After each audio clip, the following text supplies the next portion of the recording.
What's up, everybody? It's me, it's the B.O.B., and I'm here with my man, Maestro. Maestro, how are you doing today? Man, I'm doing outstanding. I brushed my teeth. I cleaned out my ears, and it might have been a month ago, but it still feels good. So let's go. Best feeling in the world, getting them ears cleaned. This is, Oh yeah. this is Around the Table with Big Bob and the Maestro. That's the Maestro. I'm Big Bob, and this is the podcast that we talk about whatever we want.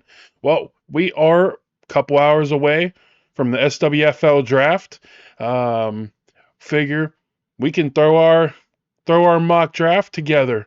We're gonna do it in a little bit of a fun way though. Rather than us both having our own mock draft or us talking about our mock draft, we're gonna do a little bit of a snake mock draft. No, not a snake, because then I would have one of us would have tuna. Whatever. We're each gonna pick.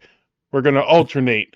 Um, might throw us off a little bit, off our game a little bit, since we don't know who's gonna take who, but you know what? It is what it is. Nobody knows what's going to happen until it actually happens in the draft. So just should be a little bit of fun. What do you think, Maestro? Oh yeah. Let's go. Well, what we're going to do, because we know we absolutely love to talk, around pick 10, because we are going to do this whole first round.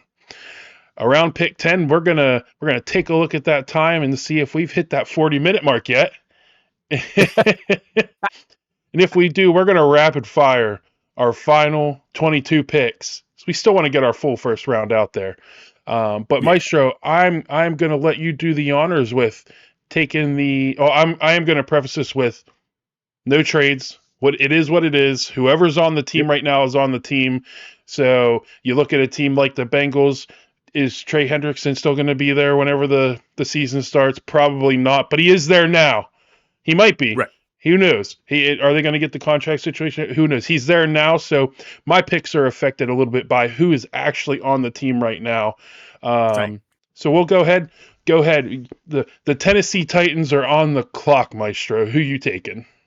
With the first pick of the NFL, the SWFL draft, the Tennessee Titans pick Travis Hunter, Okay. cornerback, wide receiver from Colorado. They need an impact player, and they need somebody who's going to actually bring the team up. So he's my guy. Yeah, you went a little crazy like I wanted to do. I just find it. I'm not going to disagree with you because in my initial, even just thinking about it, I put Cam Ward there myself, but Mm. I still see Travis Hunter or Abdul Carter potentially being number one picks. But the Titans, I'm a Penn State fan, so I still have a little bit of, faith in Will Levis. But Okay. I Okay. don't know. But you get him, Travis. Get him some weapons. Give him one more year. See what he does. I mean, he likes to put mayonnaise in his coffee and eat bananas with the I'm going to say the wrapper's still on, the peel's still on. But no, Travis Hunter to the Titans. I mean, he helps them out in multiple different ways. Two-way player. He's going to play both ways. He's not going to play full Yeah. time both ways. No. Because that's just at the NFL level. Again, even in college, he was faster than most people. But in the SWFL, he's going to be on the field with a lot of people that are still they're just as fast as him. And But that's yeah, their job. And that's their job. so you've already messed me up a little bit here, Maestro. Right. So Right. what I'm gonna do is, because I think if the Titans do not take Cam Ward at number one, we do see some slippage. So for the Browns, I have to pair them up with another elite talent on the defensive line. So I'm going to pair up with Myles Garrett. I got to go with Abdul Carter from Penn State. Oh, you The suck. Browns, yeah, the Browns overall, they just were bad. They were just bad. I don't think you can really go wrong with any picks here. But I think pairing him up with Myles Garrett, that is going to be an unstoppable defensive line for Cleveland if they can find a way to have Abdul Carter paired up with Myles Garrett, as long as Carter comes back from his injury. Because you never know. You just never know. But he has too much upside, I think, to fall past number 3. But so that's why I'm still got him taking. I still got the Cleveland Browns taking him at number 2. Yeah, I hear you. I think that's a really good go. He was basically one vote away of the committee in my head from being the number one pick. Um, and I like what he does. I like what he brings to the table. I like his aggressiveness, and I just like the fact that he's able to. Um, he's one of those few players at the college level that you can see like I'm gonna go back to a Roquan Smith, right? Or Mm, even a Mario Williams. Or from a yeah, few players on the college level, you can see how they could definitely transition and take over a game. So I definitely like that pick. absolutely. Um, Number three, I'm gonna tell you why I struggle with it. I struggle for a couple of different reasons. I know the obvious pick for the Giants with all the stuff they got going on, and I'm just going to say this, and I don't mean to be rude, but they have a head case of a quarterback room. And can they use a quarterback? Yes. Would I? There's a guy I want to put there, and I'm going to tell you why I want to put him there, and that is Jalen Milroe. And I'm skipping him over the other person for a reason. They need consistency. They need someone who could stand inside the middle of. I'm looking long term. If I'm the Giants, very few quarterbacks have shown me they can be on a big program, stay with a big program, and avoid all the mental gymnastics that they failed at on the college level. Jalen Milroe has been that guy, good times and bad times, on a program that went through probably one of the biggest transitions of our current era, going from Nick Saban to whoever the coach is now. I refuse to say his name, but so, to me, he's shown me the mental strength that he could walk into a mental case locker room like the New York Giants, stand tall, be strong, whereas Cam Ward would be looking to go into the portal. And Mm, I know I just said his name, but if I'm the Giants, I would look at Milroe over Cam Ward. yeah, I think, and I don't know if there's many people that'll disagree. I don't think that this is necessarily a strong quarterback class. Oh, not at all. Not at all. Talent wise, there is a couple guys who have upper up. I'm not going to say top tier talent, but they have some talent with the in the Hmm. right place. Um, in the right place, they'll be able to put it together. But I think you're right. Everything that Milroe went through at Alabama, all the negativity um, that he had to deal with, he is facing what I think, but obviously it's more accepted now. I think he is facing the same criticisms that Lamar Jackson had when he was coming out. Yes. Is this really a quarterback? Is he a quarterback? As long as you can put the right system in place around somebody and you're willing to build around that person, anybody can be. I could be a quarter. Look at the round mound of pound. I rest in peace. But Jared Lorenzen. I mean, he was a good college quarterback. Yes. He was a good Yes. college quarterback. Got himself a Super Bowl with the Giants. Um, but yeah, I mean, it all it's all about how the team builds around them, and the Ravens built around Lamar Jackson. Yes, they There's a did. reason that he's always talked about in the MVP race, and it's not because he's a running back or a receiver. It's because he has such high upside as a quarterback. So yeah, I mean, we all know that there's still going to be, even if it's not high end talent at quarterback, we still know there's probably going to be at least three, minimum four, potentially 17 quarterbacks taken in the first round. You just never know.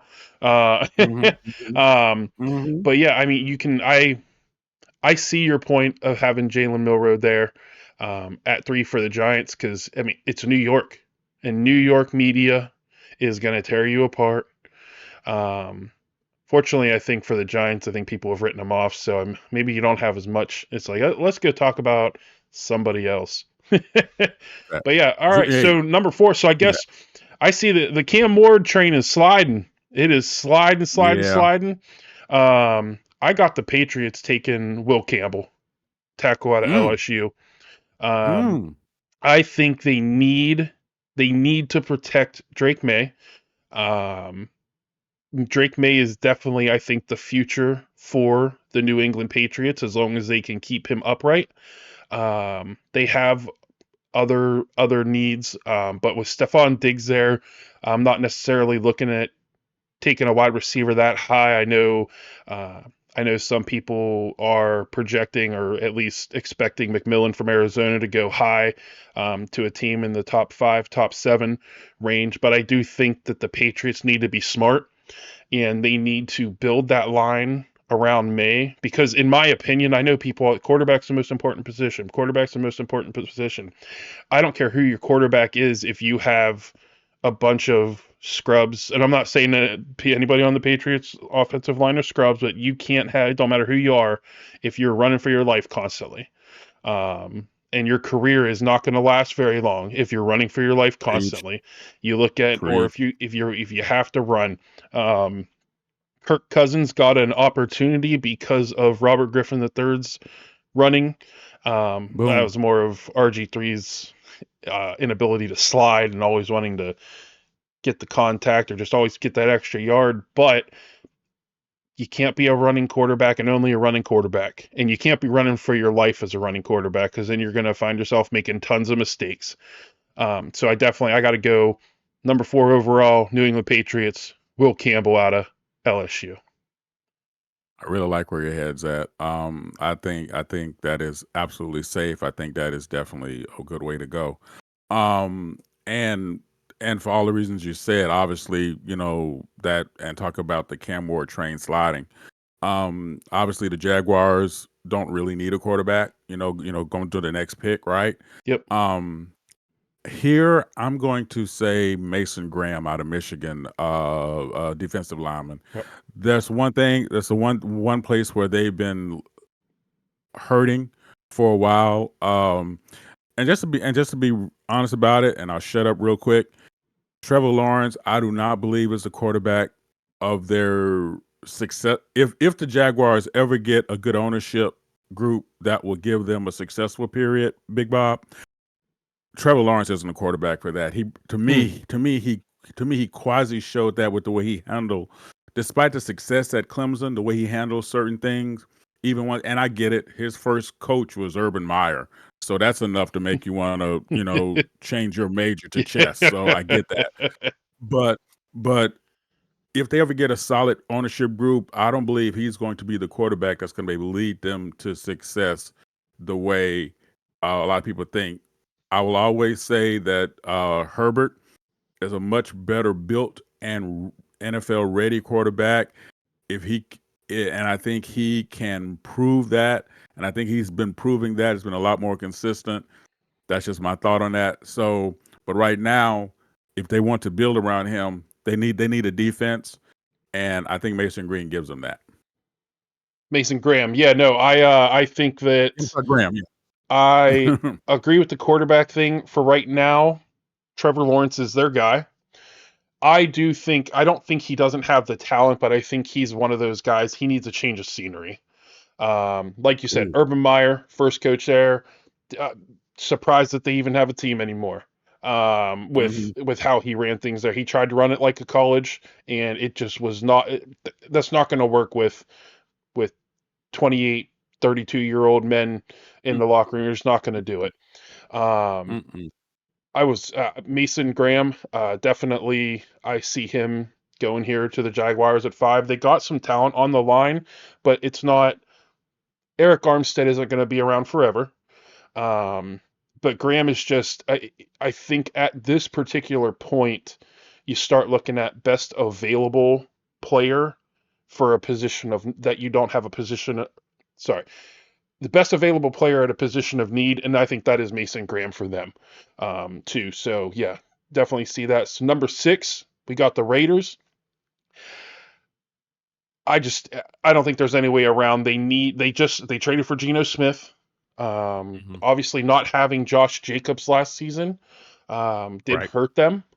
And when you look at what they were able to do on the run in the run game last season. I believe they had 1,300 yards, around 1,300 yards total. Their leading rusher had 420 yards. I think you need to give Geno Smith some relief in the backfield. So uh, I know people are going to complain about his size, but you got to go with Genty out of Boise State here. You got to Ooh. give him somebody consistent back there, somebody who isn't going to be you never want to you never want to take somebody who's going to be a head case, and I think Jenny's just going to go in there and he's going to do his job, and he's going to do his job well. We know that little running backs, little compact, I'm going to call them compact, um, because you see that there's the backs that aren't huge, the Maurice Jones-Drews of the world. He wasn't huge in the sense of he wasn't 6'3", 240 pounds, but he was big. He was compact. His legs were huge. Right. He was big. Right. I think they need that relief in the backfield for Geno Smith.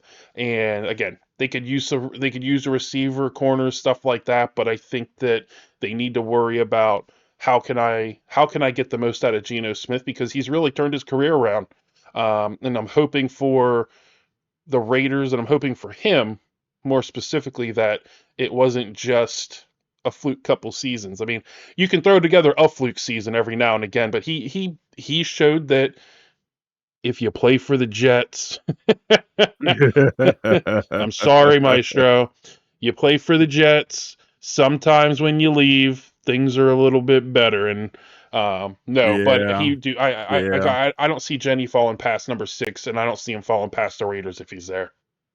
That's a great point. And you know what? A quarterback's best friend is always a good running back. Mm-hmm. And it's funny that's funny that you would use your example, because that was the first time I heard someone compare Maurice Jones-Drew to they said it's like tackling a, and they actually used the phrase for a heavy bowling ball that's been dipped in cooking oil.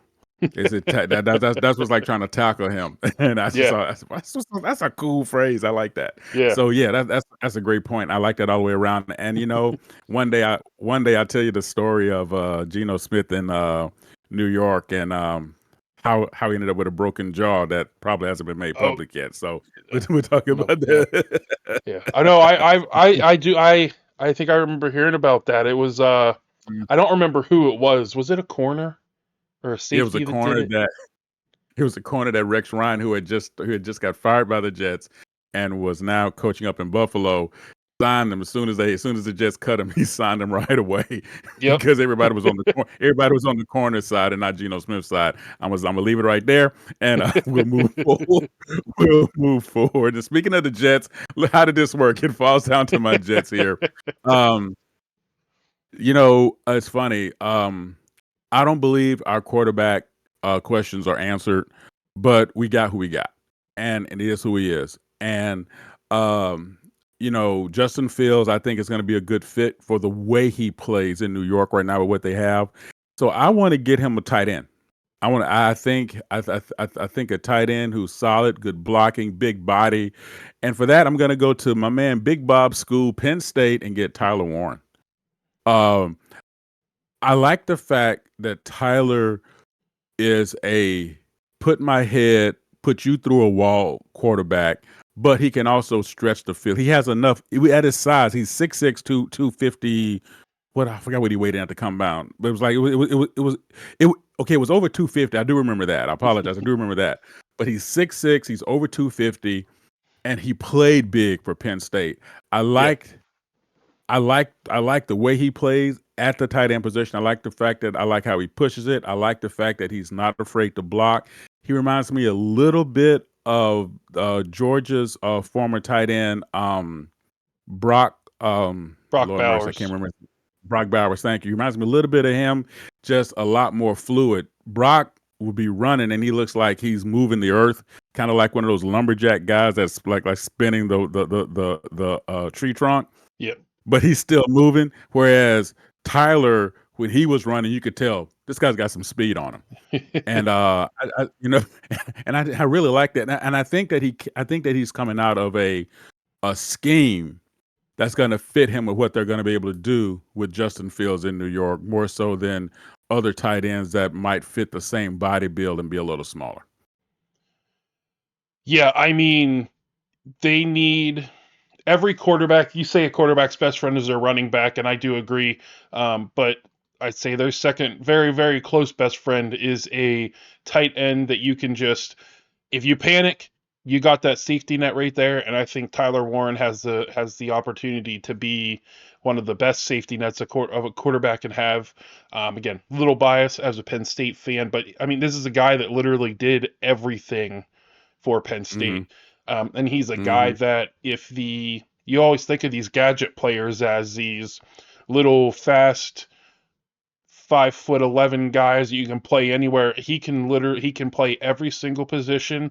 And if you decide you want to throw him on the punt team, run a fake punt, you want to Yep. put him back at Wildcat down in the red Mm-hmm. zone, you put him at wide receiver, tight end, running fullback, anything that you want. He's basically like putting a quick when you're down in the red zone, a quick another offensive tackle out there.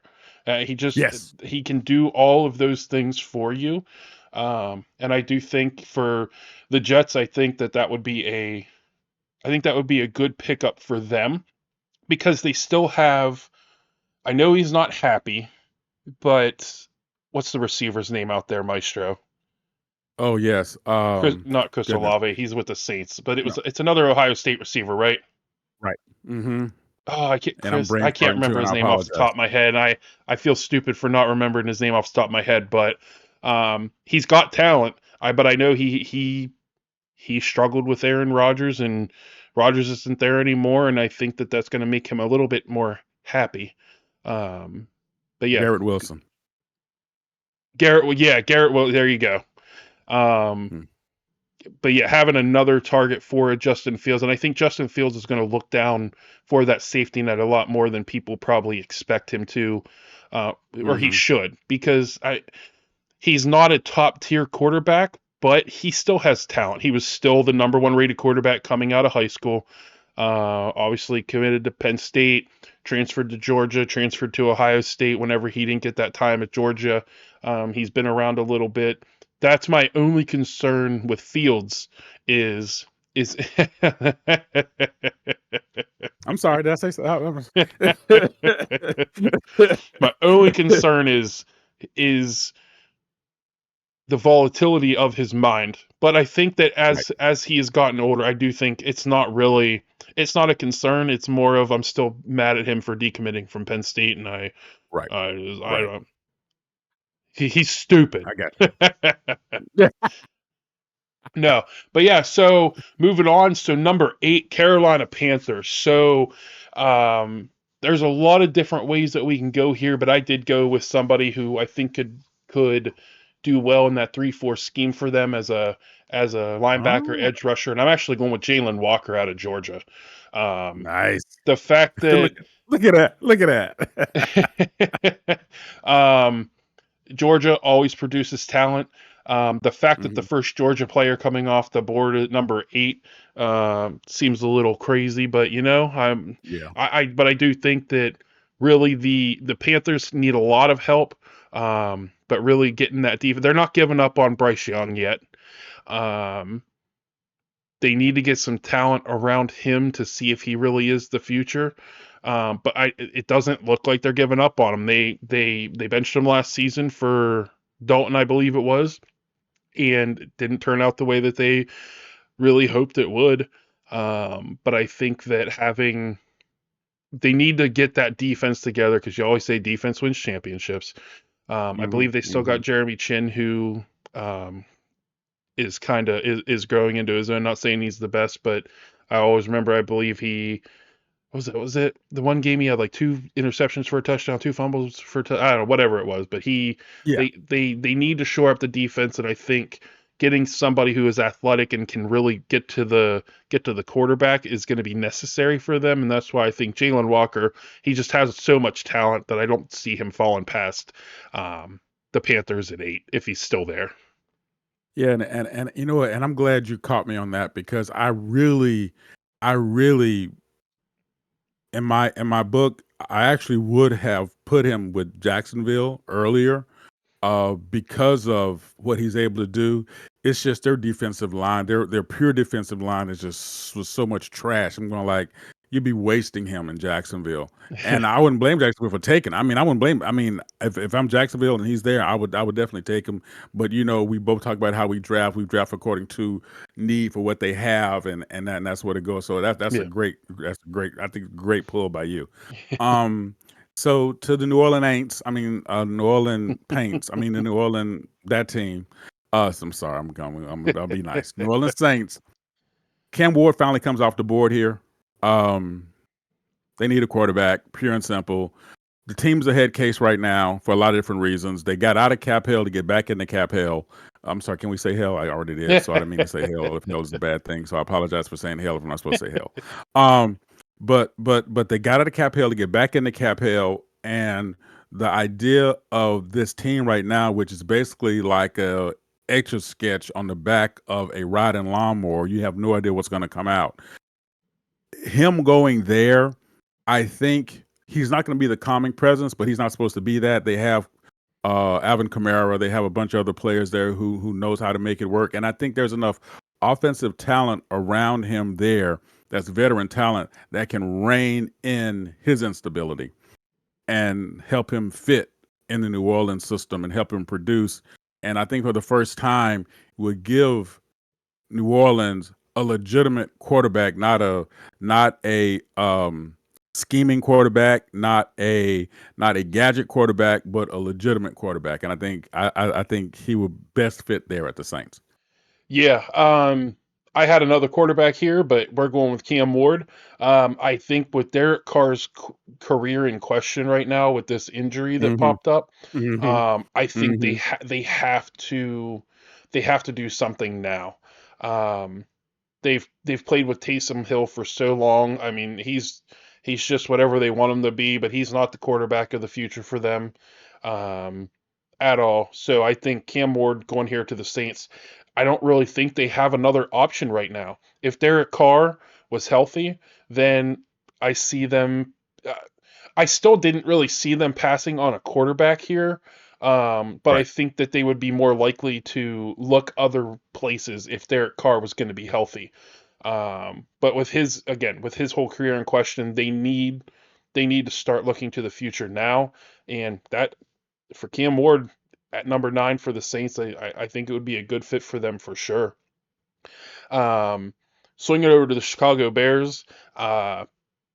Initially, I thought this would be an easy pick, but they did a lot for their offensive line, the inside line. So I think they want to flip it over onto the defensive side of things, and I picked Derek Harmon. They need a big guy down there. I think that he would be a good fit for this team. They have some other needs, but he is 6'5", 313. They need a big guy down in the trenches. And I think out of Oregon, I think for them, I think they need that big guy that's gonna eat up the other team's offensive lines. The other teams in the division in the NFC North, they have decent offensive lines, and the Bears they were the bottom of the barrel. They were the bottom of the barrel, and it all starts in the trenches, and they've done a ton of work on that offensive side, but I just think that they need to get that big man. If you give me the opportunity to build a team, you give me all the 6'5", 300-pound guys, and I'm just going to put them all out there. People know when I build a basketball team, I'm going to have Shaq running point guard because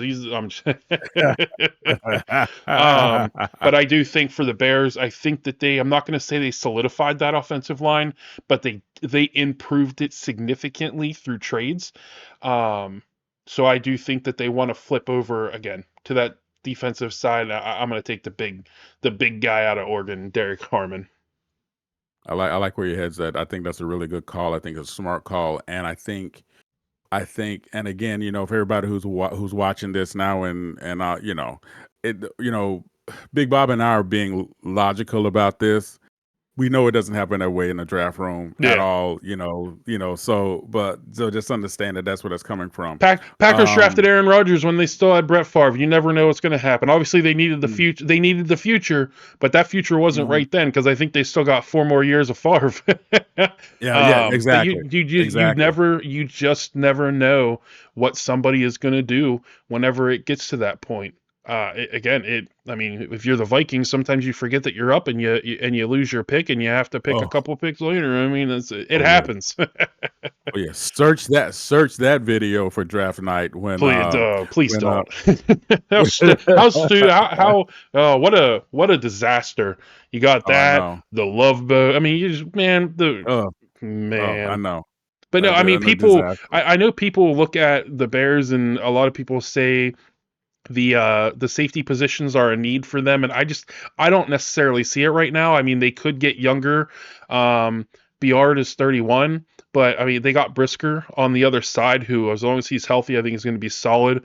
I just think with those additions of Thuney, and I believe Jonah Jackson, I just think that no one's going to take a center this high.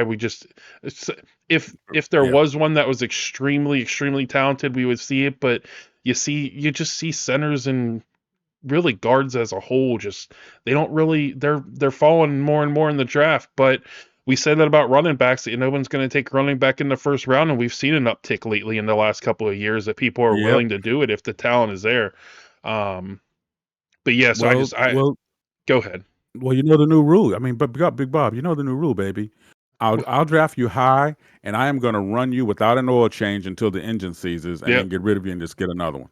Yeah. That's what it is. You're So gonna yeah, and then you get rid of them, and they go and they join the Eagles and win a Super Bowl.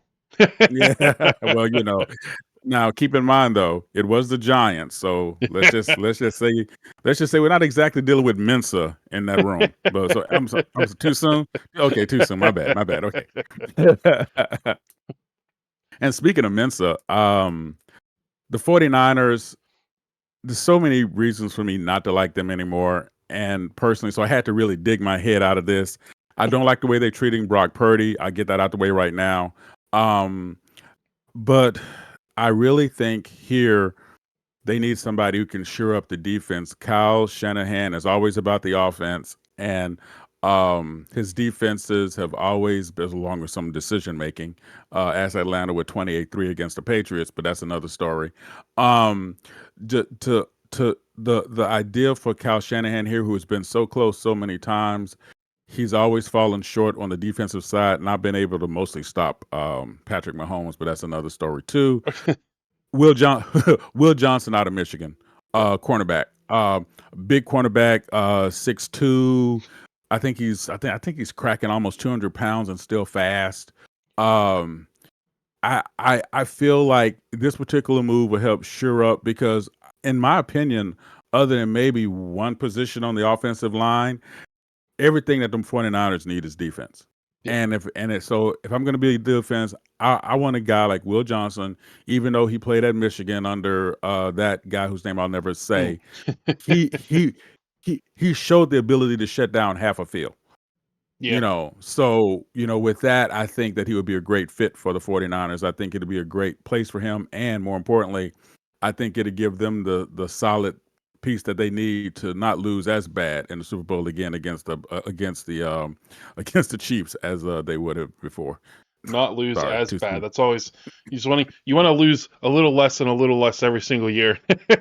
Yes, yes, yes. But no, I do think I think that corner, that's a big need for them right now for sure.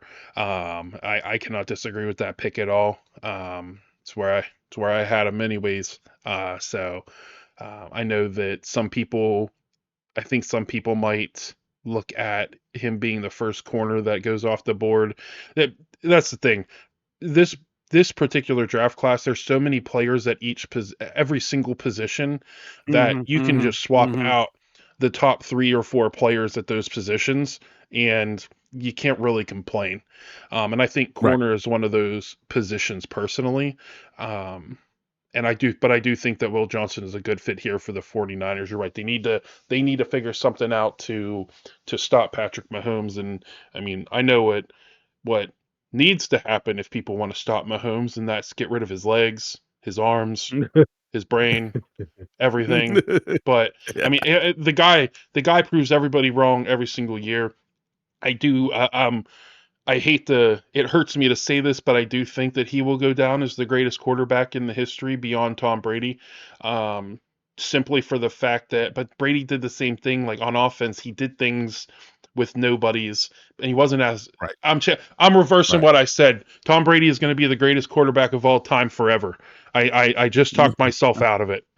There you go. But There no, you but go. Mahomes There does. you go. He every single year you look at that offense and you look at what he has or doesn't have, and they're like, what are they going to do? I mean, Right. what are they going to do? Right. What they do is go 15-1, and this was supposed to be a down year for them.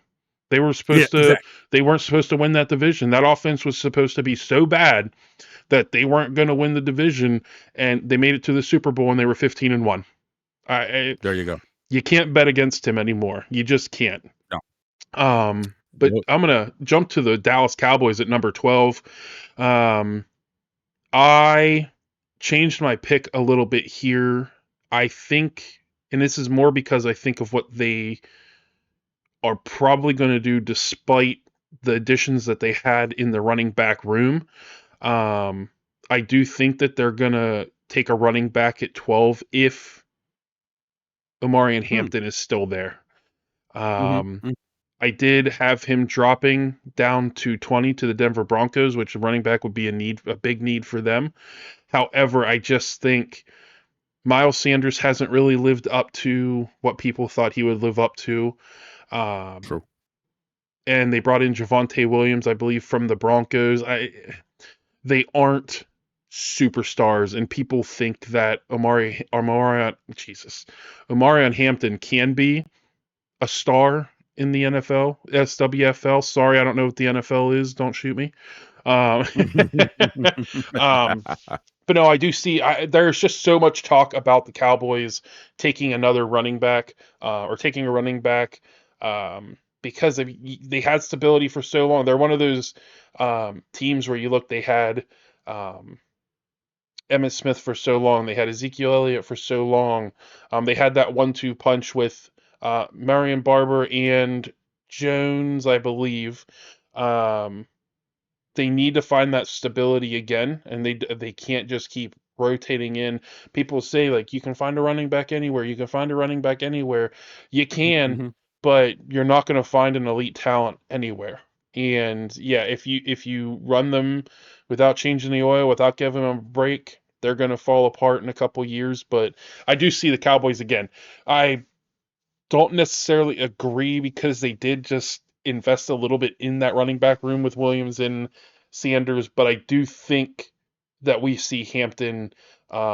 If Tyler Warren is off the board, and if he's off the board, I definitely see them. I see them going running back. Gotcha.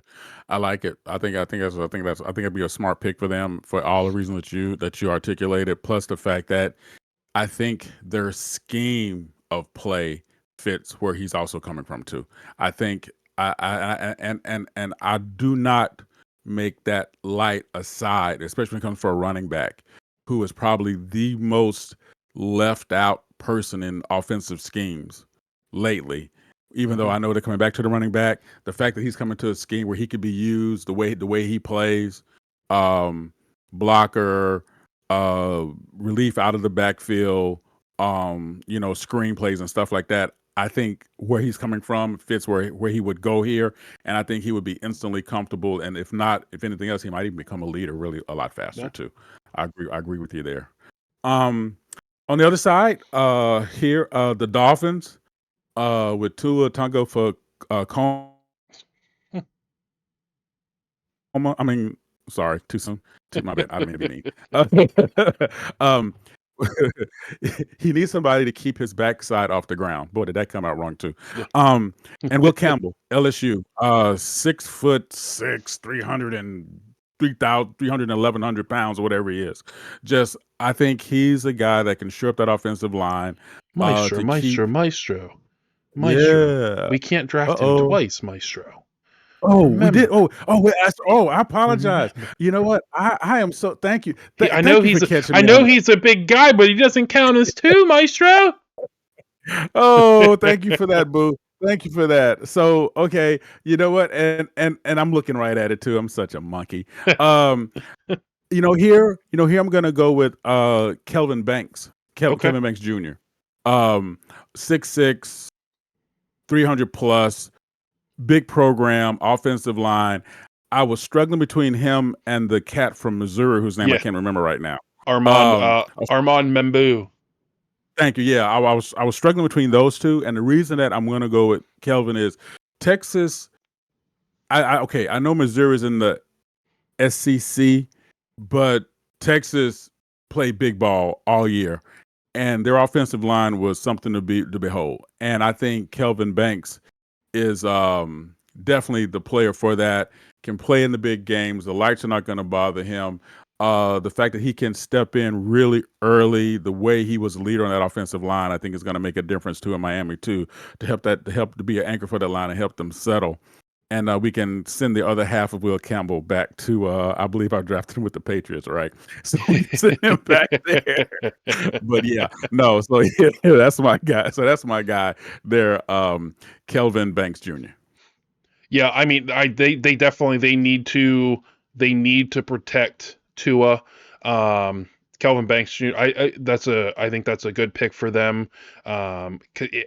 He's a guy that just needs a lot of protection, and across that offensive line, the Dolphins just Mhm. they're not a top tier team on the offensive line, and if you want a guy who every single time he gets hit is going to get a concussion, you need to figure out how to stop him from getting hit.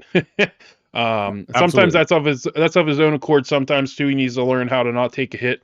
But I do Yeah. think that Kelvin Banks, and you're right. I would struggle with the Armand Membu. I actually had Membu going a lot earlier, but since the Jets took Tyler Warren, he's sliding a little bit.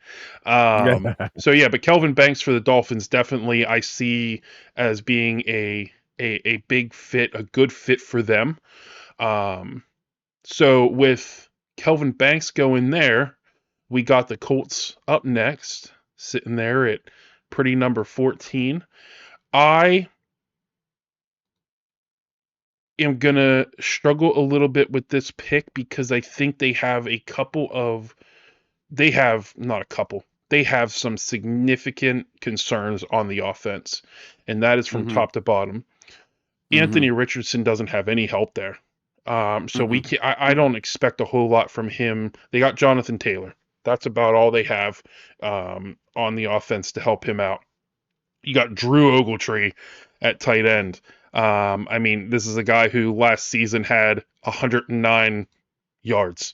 Um, I struggle a little bit here because they need that protection for him, which with Armand Membu still sitting there from Missouri, I would love to take him there, but I do think I'm going back to what I said before. The quarterback needs that escape route at tight end Mhm. because it can't be all Jonathan Taylor.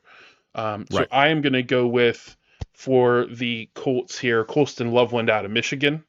I Oh. just think they need that, and I pick him knowing that I think that there are some people that are very very high on Harold Fanning Jr. out of Bowling Green. Mhm. I do see the potential for him to find his way into the first round. Um, but I just think that more people are higher on Loveland. I mean, 6'6", 248. He's another big target, and you have to get some things there for Richardson. He's not a Patrick Mahomes and I apologize if everybody just heard that loud noise. I'm very sorry. He is not a top tier quarterback like a Mahomes or a Brady who is going to Right. turn a bucket of crap into a bucket of fried chicken. I mean, he's just not. That's what the elite guys do. That's not Richardson. He is a Right. quarterback who can lead you, but you need to put that talent around him in order for him to be able to lead you. So that's why I have to give him some help. And again, I know a lot of people love Fannin Jr., but I need that big guy, and I need that Colston Loveland out of Michigan. Great pick. Great pick. And you know what? I say to my Richardson, he looks great in his underwear. I mean, that guy's built like he was. I mean, he looks like he was carved out of marble, man. Just but but unfortunately, looks like Tarzan play like Jane Yeah. sometimes. And Yep. and oh, by the way, that's no offense to Jane, because quite frankly, I would trust Jane over him sometimes with the decision making, but that's another story. I promise not to linger on that. Moving forward. Too soon. Okay, too soon. Too soon. Too soon. Okay, so here we go. Here we go now to the Falcons. And the Falcons do something for the first time in their history since the formation of the Falcons. The Falcons draft in the first round somebody from the G, Michael Williams. When you have I think it's a 5-year streak of your leading sacker or your leading sack maker, whatever we want to call him, doesn't have 5 sacks. You need somebody who's disruptive. Need somebody who's violent. Need somebody who can show that they can actually make the game move. And Michael Williams is that guy. And I'm just going to say that if he falls this far and he's there and Atlanta does not take them, I guarantee you, other than the Kirk Cousins situation, this would be the worst decision that they've made in the last 5 years. He is definitely what they need. He's definitely what they absolutely should try to get. He's definitely the person they should try to get, despite all the other stuff that's being said right now. And I think he would fit in right in there. He knows what it's like to play in that stadium. He's played there a multitude of times. He's actually played in there more than some Falcons have played in there because he's actually played. I'm sorry, too soon. So that being said, I think if he falls to the Falcons here, Falcons have won the lottery for a team that has lost so many draft picks over stupidness in the last 15, 20 years. Too much sound, pumping in fake sound into the stadium. The Kirk Cousins tampering situation. There was another player they lost a draft pick for because he was gambling. You have all this stuff that goes on Calvin with Ridley. them. Thank you. I couldn't remember the name. I thank you so much for that. So, with all of that going on, this is I feel that they can atone for that. And I never put all my money in one player. But if I'm the Falcons, I'm putting my money into Michael Williams right here at that spot right there, knowing that I instantly got help for all those veterans that are on the defensive line now, because now they have a young buck that can hang with them and can learn fast, played in a pro system, and get the job done. Yeah, I mean, I definitely Michael Williams. They needed an edge guy.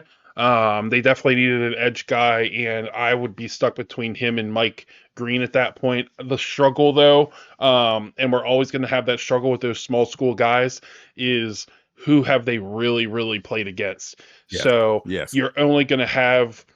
I'm going to use Randy Moss as an example. Obviously, played at Marshall as well. He But who was his quarterback? Who was his quarterback at Marshall? Was it Pennington? Yes. And Pennington was one of the top, thought his arm before he got hurt was one of the biggest arms in football. So, and I apologize, I don't mean to step on your example, but that's a great case where you had two talents that were NFL ready at a small school by choice. Yeah. Well, Randy Moss wasn't necessarily by choice; it was by life situation. That's where I was going to go in with the Randy Moss thing. Is yes, he did play at Marshall. He would obviously much prefer to be at Florida State, but it all worked out for him. Except he never got his Super Bowl. But other than that, I mean, it all worked out for him. But yeah, Michael Williams. Yeah, prayers up, Randy. Fighting through his thing right now. Yeah, that was a shocker whenever that all happened. So I think he said he's in remission now. So hopefully it stays that way. But yeah, class guy too. I don't care what anybody says. He's a class guy because he treated me very, very well when he didn't have to. I'm just gonna leave it right there. That's good to hear. But yeah, Michael Williams, very, very. I think that's a good pick for the Falcons. Number 16. Now, Maestro, I am going to preface this right now. I don't know why I'm using big words. It's not even in the right context. I looked down at our time, Maestro, and I think we're just going to have to just keep rolling with this because we're having some good conversations. We're about to hit 50 minutes, and we're not halfway through. Love it. Hey, it's what it is. We thank you guys for hanging with us. Absolutely. We appreciate you. We love you. We thank you. And we promise not to do this again, Mommy. Yeah. We're gonna promise that, but we're probably gonna break that promise. But I gotta go Cardinals. With Membu falling the way he is falling right now, I would absolutely love to send him to the Arizona Cardinals, but Mm-hmm. I just have this gut feeling because we have another talented player that has fallen down. I don't see them passing on McMillan out of Arizona to pair him with Good Marvin call. Harrison. Good call. This is our Good first call. receiver coming off the board at this point. Um, Wow. Obviously, and remember, Maestro mentioned it. We're not dumb. We know anything can happen when the draft comes. Trades are going to happen. Mm-hmm. Are the Browns actually going to pick at number 2? Who knows? Are the Giants actually going to be there at number 3? Who knows? All these things can change with one single decision. We saw the again. I know I always fall back to the Vikings, but they panicked and went Christian Ponder because all Yep. these quarterbacks started going off the board. Not saying Ponder didn't have talent, and I just read a story that I always felt bad for Ponder. But I just read a story about how he really said that the injury that he suffered at Florida State completely changed the way that he was as a quarterback. His throwing, Mm-hmm. it wasn't the same. But you're not going to go into the draft going, "Oh, but I just want to let you guys know my shoulder doesn't feel good." You're like, "No, I'm going to go get my money." And that's what he did. Nothing wrong with that. It is what it is. But yeah, I think all I have to say, anything can happen on draft night, which is Right. tonight. But I see them if McMillan falls there, they need to get somebody to pair with Marvin Harrison Jr. because Harrison, he is a very, very talented guy. They got Trey McBride at tight end who does extremely well for them, but they do need they need a second guy. Michael Wilson, I just don't think he's a real number 2 for them. Greg Dortch, he's not a real number 3 for them or a number 2 if he needs to be. So Zay Jones um, has bounced around for a couple years now since he got drafted by the Bills. I just think they need that real number 2 receiver out there. And McMillan, if he is still there, I I, I see them passing on an offensive lineman and going with another talent out there for Kyler Murray, and I see them taking McMillan. Uh, I, I, I love it. I mean, if I'm the Cardinals, he falls to me there, and I get I get the other argument equally as well. But again, you you and I are horrible in the draft together because we also look at scheme and fit, and a lot of time that doesn't happen. Let's be honest about it. We're going off a scheme from last year or the year before last and Yep. last year. It could be a totally different scheme coming up this year. We've seen that happen to teams where they've drafted a player or got a player for a specific scheme and that coordinator didn't stay or the coordinator team didn't stay because it's not just the offensive coordinator. It is generally the 12 people that serve under that offensive coordinator, not including the position coaches that are working into that scheme. And when you start changing those pieces too, things tend to get a little bit different. So that's a great call. And you also actually pushed me into something else. I'm not a size guy like some of your players that were always wait, that didn't come out right at all either. Um Someone clip so that, please. yeah, please clip that. Um a lot of your better players, Warren Sapp, he's too small. He's not going to make Yep. it in the NFL. Yep. Look at what happened. Yep. Ray Lewis, he's too small. Look at what happens when he murders people. I mean, when he plays in the NFL. Um, He didn't do it. Well, a real recent example. I say a real recent example. It wasn't recent. Russell Wilson. yeah, If you another one. if you sat there and watched his tape in college, he did extremely well at NC State. He went to hmm Wisconsin.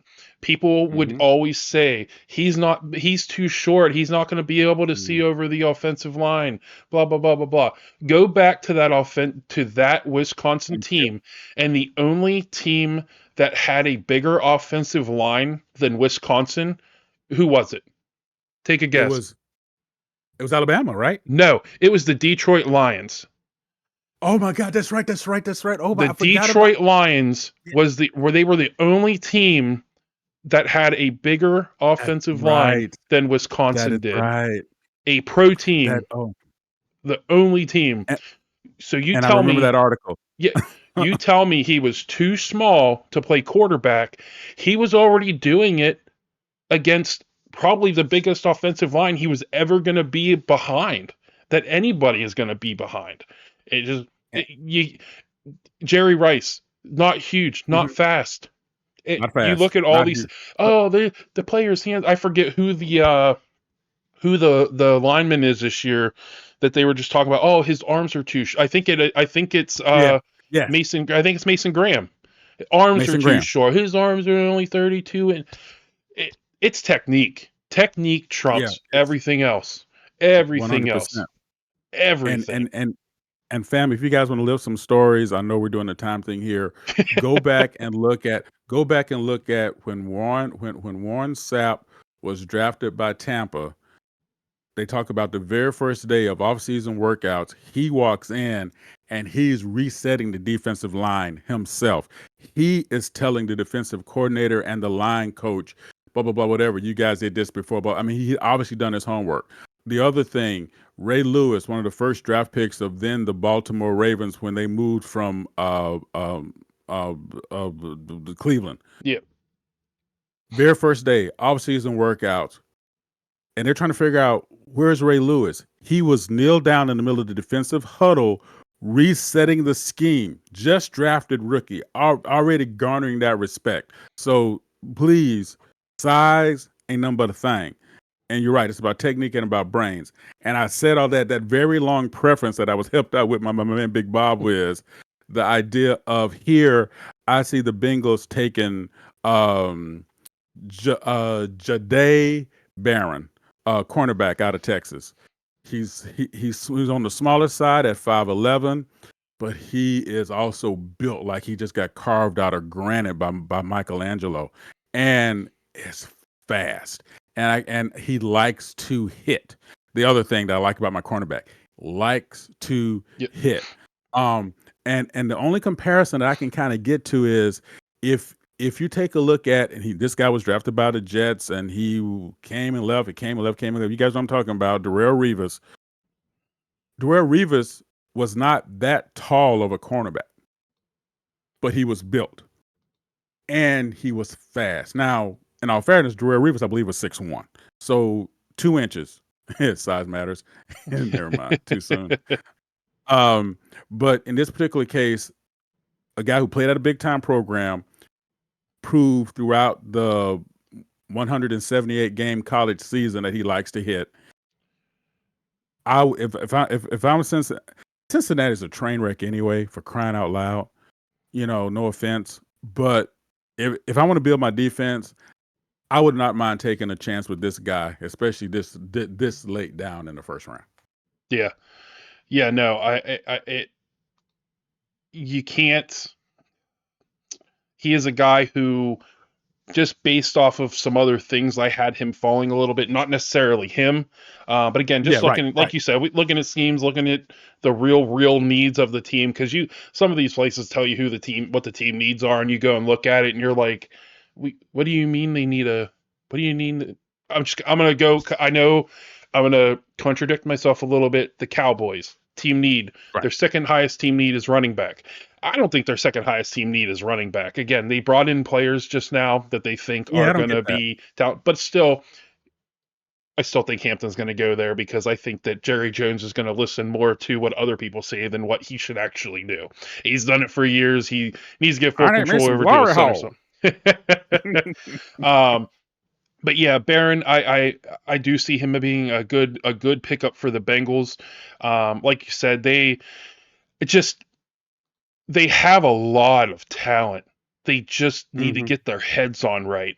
And they got not Burks, Cam Taylor Britt, Dax Hill, Josh Newton.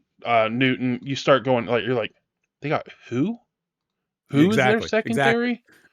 Exactly. But you can do that from every position in that secondary. There's so many different guys who you could go, man, They need an upgrade there.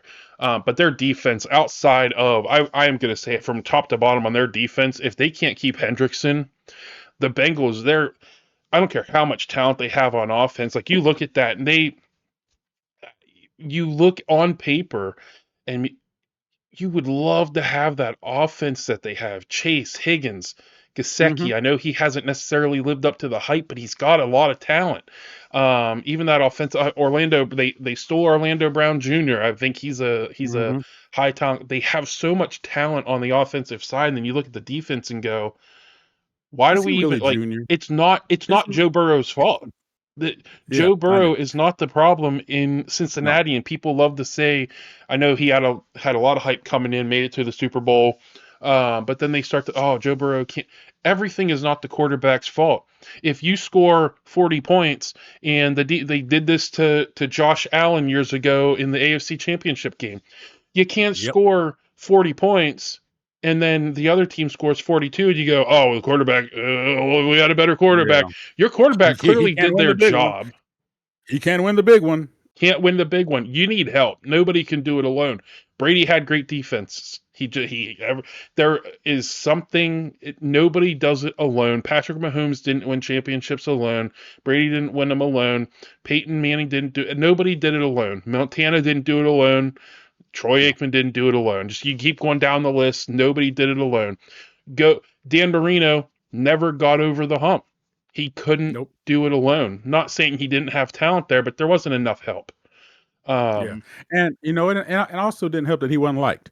And I'm sorry that goes a lot in the locker room. No matter how good you're supposed to be, with Dan Marino, he was not liked in the locker room at all on any level. And you know what? I have a theory about Orlando Brown Jr. I don't think I think that's actually still Orlando Brown.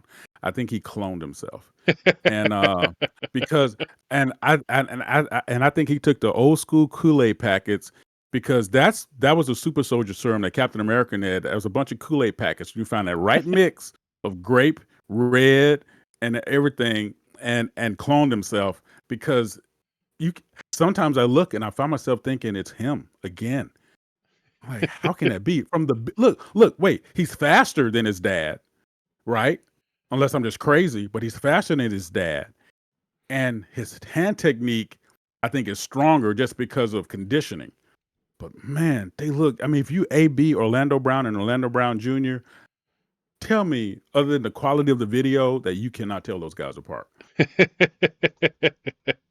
um, no, I mean it is he really has a ton of talent, and I know he went through some things coming out of Oklahoma. Yeah, I yeah, think I can't remember what I don't know if it was mental health. So he had some yeah, issues yeah, coming out, and you just he's the he is the cornerstone of that offensive line, and he's going to need to be. Again, yeah. just the Bengals that defense. I'm looking at it now again, and it is not Joe Burrow's fault, everybody. No, no, no. Hey, And I do not like Joe Burrow. I do not like Joe Burrow, but I'm with you. I don't believe it's his fault. But yeah, so jumping in, number 18, the Seahawks. Again, we have a bunch of guys that are falling that I'm still trying to figure out where I'm plugging them in at. But for the Seahawks, they absolutely need help on that defensive line. And Ooh. I believe Walter Nolan from Ole Miss was falling far enough. And I see the Seahawks taking him if he is still there. He is a big guy down low. He is 6'4", 396. Eat a couple cheeseburgers. Get over 300 pounds, Walter.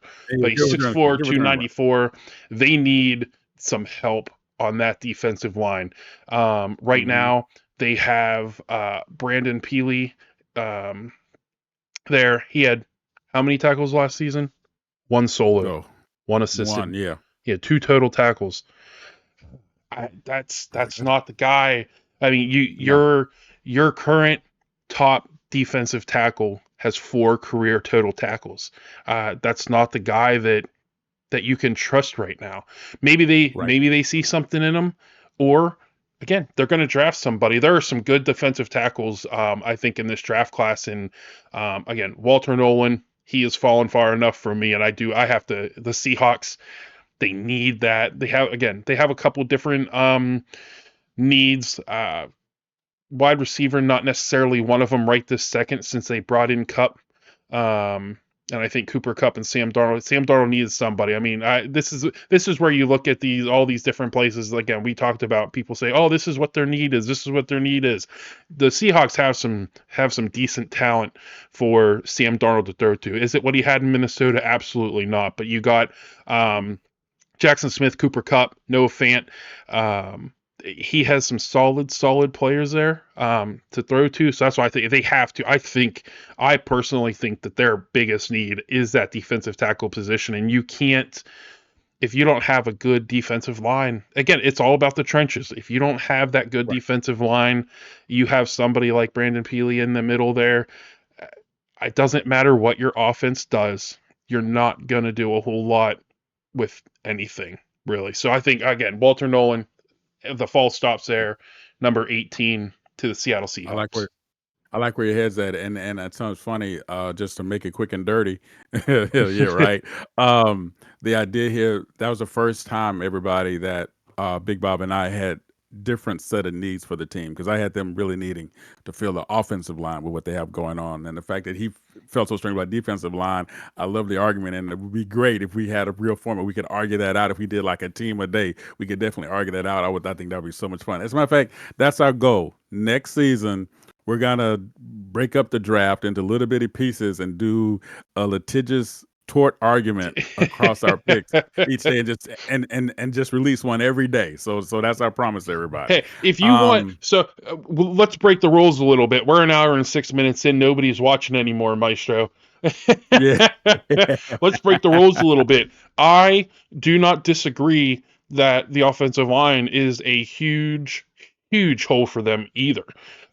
You look across it. Yes, they drafted Charles Cross a couple seasons ago. You don't necessarily want to give up on somebody after just 2 seasons. But you look at the other tackle spot. They're just not. It's across the board, that offensive line. I am willing to allow you to override my pick and give them an offensive lineman. So if I were picking there and I was picking an O-line position, and I'm gonna do it this way so that way I don't totally jack up my draft order. But so remember, this is the asterisk here. I would actually think about putting the kid from Alabama, Tyler Booker. I would think about putting him with them. Played big. I know he's only 6'5", but man, he's built like a brick crap house, and is just strong as all get out. And playing in the SEC is like playing in the NFL Junior League. I'm sorry, it's what it is. So my asterisk pick there would be him. Just so I can say that. But here's the thing though. I don't think I could get a clear 49-51 split on a vote against your argument, because of everything you said is right on the money. You know, they just need a lot of help. They really do. Here's what we'll do. I'm overriding my override to allow you to override me. I'm keeping Walter Nolan. You changed my mind. I'm not being nice anymore. Sorry, Walter. Sorry, Boo. Sorry, Walter. I'm sorry. You're going to the Seahawks, Walter. I'm sorry. You got the Bucks up next. Let's see. Yeah. Okay. So here, I'm just gonna get it out the way. So here, Jihad Campbell, and I'll tell you why. The idea here for them to sort of build their defense again. I know Maestro is SEC heavy. I get that. But here's the thing. Here's a guy, linebacker, playing at 6'3". He needs a few more cheeseburgers, I think, to sort of kind of fit in the NFL scheme, because I think he's around 230-ish, something like that. I like to see him play around 240 with muscle once he gets in that pro program, even though Alabama is a pro program, like University of Georgia. So maybe that's his optimum size, height, and whatever. But I see Jihad Campbell sort of filling the gap for the Bucks, being able to be that defensive piece in the middle. I think they've been missing for a while. I think they had it, and then it just got old in the tooth. When the offense finally started responding, I think the defense was too busy trying to get their Jazzies and Walkers going to get out the old folks home, so they were always out of balance. And I think this is a good season for them to, or too soon. I think this is a good season for them to sort of get the offense and defense in balance. And if they played the way they played last year, once again, I can see them not only taking the NFC South, but also making a run in the playoffs. And I think what was missing for them is when they went up against teams outside of NFC South, which was wretched last year, going outside of teams in NFC South, where was it? It was always about not being able to score enough points to hang. So how do you do that? Big Bob said it earlier. You got to stop people from scoring while you score to give yourself an equal chance to win. So that's why I see Jihad Campbell going there. All right. A little bit higher than I had, but not because of his talent. Again, again, things happen. I had him going a little bit lower, but I see him going higher. I definitely don't think. I think if he is there for Tampa Bay, I definitely can see them taking him. I'm going to switch over to the Broncos. We're really messing up my draft board here, Maestro. Good. But I do think, and it was actually my fault by going against my gut earlier and giving the Cowboys Hampton, because I did have him going to the Broncos at number 20. But I also still don't see them passing on a running back at this particular position. And I know he showed a lot of talent as a freshman at Ohio State.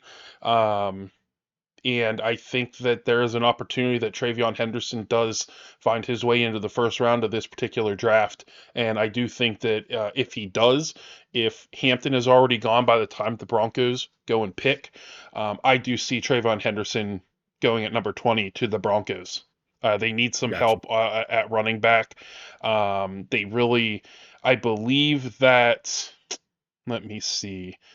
I hate that I am wasting time right now. Who are we talking about? I don't remember. I'm just kidding. They don't have anybody at running back. I mean, if somebody tells me they know who Jaleel McLaughlin is, Oh, please. I will Please. slap. I will slap you. I will Yeah. slap you. Please. But Please. listen to this is the running back room: Jaleel McLaughlin, Audric Estime, Tyler Batty, and Blake Watson. Is this the practice squad? Am I looking at the practice squad right now? I don't know. They don't have a running back on this roster that is going to be able to carry them. So I think that they are. I can see them. Obviously, if we were doing trades, I could see them trading back, picking up Travion Henderson later, picking up some more picks, whatever. But at where we're at right now, I can see them. I'm not even going to call it a reach. I can see them drafting someone with the talent that Henderson has at number 20 to try and shore up that. To try and shore up some help for Bo Nix. But they're another team that they have a feels like a lot of needs. But they need to get Bo Nix some help, and I think that starts with right now for them the running back position. They brought in Evan Ingram. He has underperformed every single season since he's come into the league. I'm not going to say he underperformed, but when you think of the top tight ends in the league, they're hitting 1,000 yards. They're getting up to double-digit touchdowns and things like that. He did what he needed to do with the Giants. He left for Jacksonville to go play with Trevor Lawrence, had almost 1,000 yards in 2023. But I think that I'm still not sure what to expect from him, but they literally have nobody at running back. And I just don't think, I think they're going to, again, I don't want to call it a reach. You don't know until they actually hit the field. So I Broncos number 20, Travion Henderson. I like very much. I like very, very, very, very, very much. And as a matter of fact, the argument you just gave for them is why I like about same reason I like your argument that you made for Cincinnati earlier, by the way. Just to get that out the way. So yeah. So here we go. The Steelers. I'm gonna say this. You have to. You listen. You have to do it. We're at number 21. I do not believe this is going to happen at all. But you have to do it. No. You have to. Yeah, you're right. We're at number 21 with the team that his father wanted to play for, and Shedeur Sanders, quarterback to the Steelers. But I'm gonna tell you something right now. If he can't leave that attitude at the door, he's gonna wish he would have went 22nd because you talking about a team that basically team voted down even talking to Aaron Rodgers, who's a proven commodity for the most part. And you're gonna walk in here as a rookie who don't look at anybody else, you just look at yourself and all those other things that you said. This is not the team for that. Now, I get it. The whole thing about the Steelers want Tomlin out the door, blah, blah, blah, blah, blah, whatever.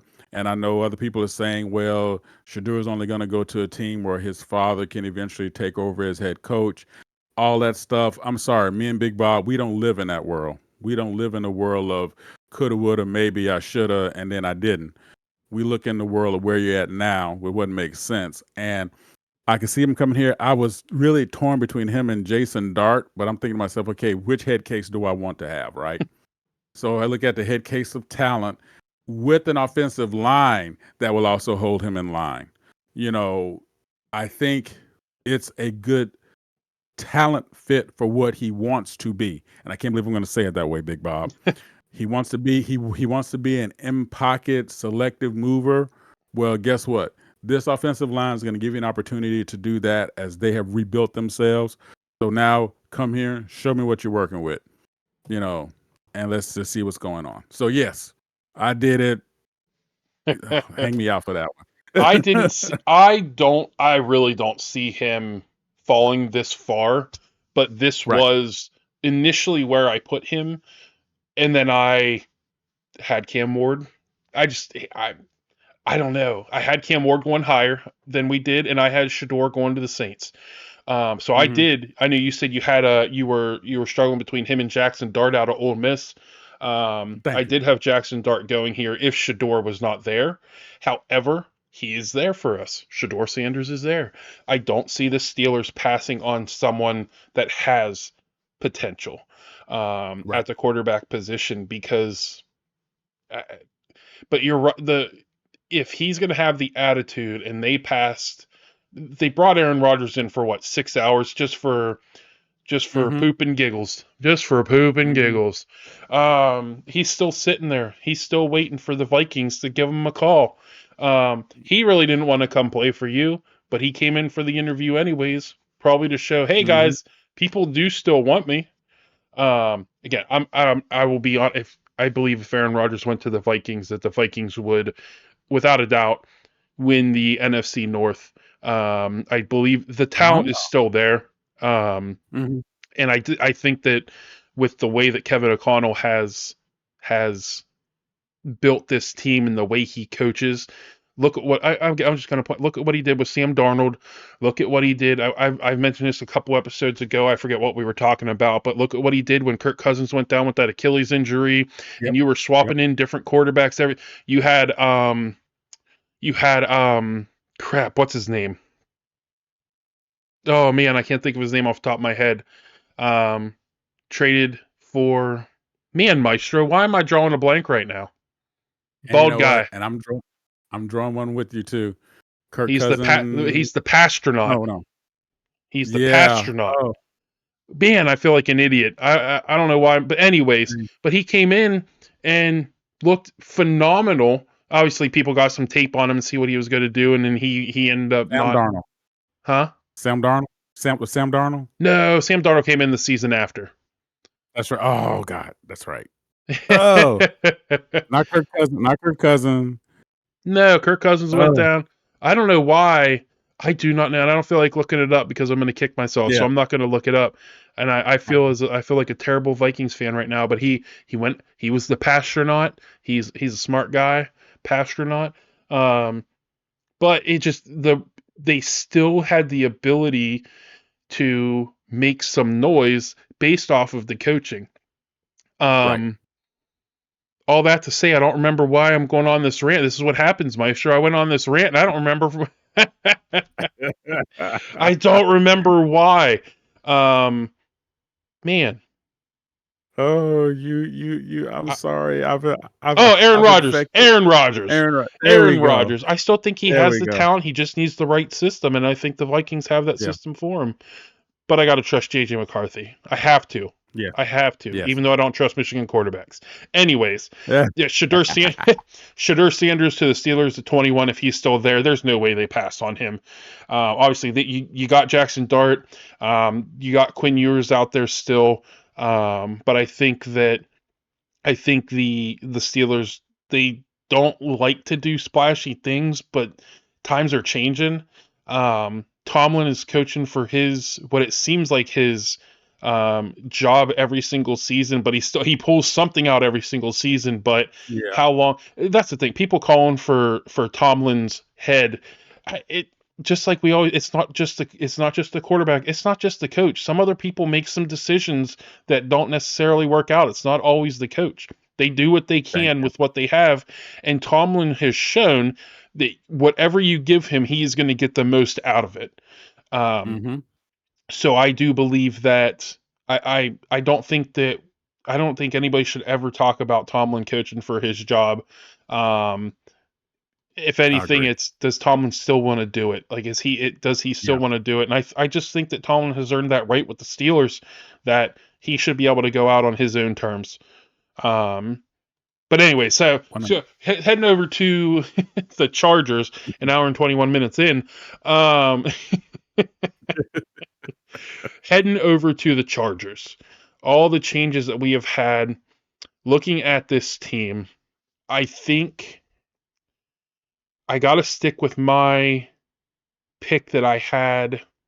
I think I have them taking Kenneth Grant out of Michigan. Ooh. Um, they they have Joey Bosa still, but I think that they need a little bit of help for him. I Yeah. can't remember him. I think him and his brother both keep getting hurt. I just Yes. don't think they're, and I don't know what the deal is. I think are they doing too much? Um, Fat them whatever it fools. is. Uh, I'm just gonna well, I say said it. You gotta they have don't have somebody. Joey Bosa anymore, do they? Oh no, they don't. You're right. Yeah. So they definitely need some help on that defensive side. Um, Mhm. I love me some Denzel Perryman at linebacker. They still got Khalil Mack and everything. Derwin James is back there. You don't really hear. I feel like I don't hear about Derwin James too much anymore. But they do. They need some help. They need some help at wide receiver. But McConkey did have a decent season last year, 1,100 yards, which is not what really anybody expected. They still got Mike Williams, who, I mean, we talk about him every year, but doesn't really seem to live up to the hype. I mean, he had a couple thousand-yard seasons, but he can't stay healthy. Can't stay healthy. Doesn't really get that separation that people would like to see. But I think they got the Sean Hand um, on the defensive side, but I don't see Tart. I don't see Tart as the future for them at defensive tackle. So I do think Kenneth Grant.